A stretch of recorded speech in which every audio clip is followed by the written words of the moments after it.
ഊണിനിന്ന് അമ്മയുടെ സ്പെഷ്യൽ ഒരു ചമ്മന്തിയും ചക്കക്കുരു കൂട്ടുമൊക്കെയാണ് കേട്ടോ. അപ്പോൾ കുറച്ച് ചക്കക്കുരു ഇതുപോലെ തൊലിയൊക്കെ ഒന്ന് ചുരണ്ടി നന്നായി കഴുകിയിട്ട് ചെറിയ കഷ്ണങ്ങളായിട്ട് കട്ട് ചെയ്ത് ഒരു പാനിലേക്ക് ഇട്ട് കൊടുക്കുക. എണ്ണ ഒഴിച്ചിട്ടില്ല, ജസ്റ്റ് പാനിലിട്ട് വെള്ളം ഒഴിച്ച് വേവിക്കുകയാണ്.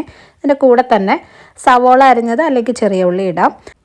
ആവശ്യത്തിന് വെള്ളം ഒഴിച്ച് എരിവിനുള്ള പച്ചമുളക് അല്ലെങ്കിൽ കാന്താരി മുളക് ചേർക്കണം. ചക്കക്കുരുവിന് വേവുള്ളതുകൊണ്ട് ഇതിൻ്റെ മുകളിൽ നിൽക്കുന്ന അളവിൽ വെള്ളം ഒഴിക്കണം കേട്ടോ. ഒന്ന് തിളച്ച് വരുമ്പോൾ ഉപ്പിട്ട് അടച്ചു വെച്ച് വേവിക്കാം. കുറച്ച് പച്ചമല്ലിയും കൂടെ ചേർത്തുണ്ടാക്കുന്ന ഒരു സ്പെഷ്യൽ ചമ്മന്തിയാണ്. ഇതെൻ്റെ അച്ചമ്മയുടെ റെസിപ്പിയാണ്. ഒരു 5-6 വറ്റൽമുളക് എടുത്ത് അതിൻ്റെ കുരു മാറ്റണം. എരിവ് കുറഞ്ഞിരിക്കാനായിട്ടാണ് കുരു മാറ്റുന്നത്. ഇനി ഇതൊരു പാനിലോട്ടിട്ട് ഒന്ന് ഡ്രൈ റോസ്റ്റ് ചെയ്തെടുക്കുക. എണ്ണ ഒഴിക്കാതെ മൂപ്പിച്ചെടുക്കുക.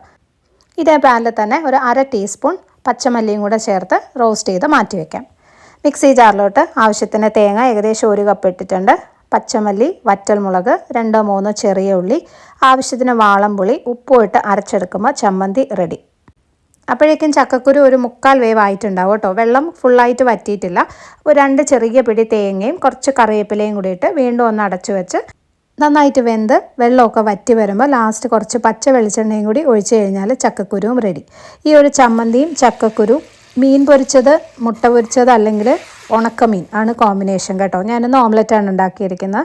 നല്ല ചൂട് ചോറ്, വറുത്തരച്ച ചമ്മന്തിയും ചക്കക്കുരു കൂട്ടും മുട്ട പൊരിച്ചതും.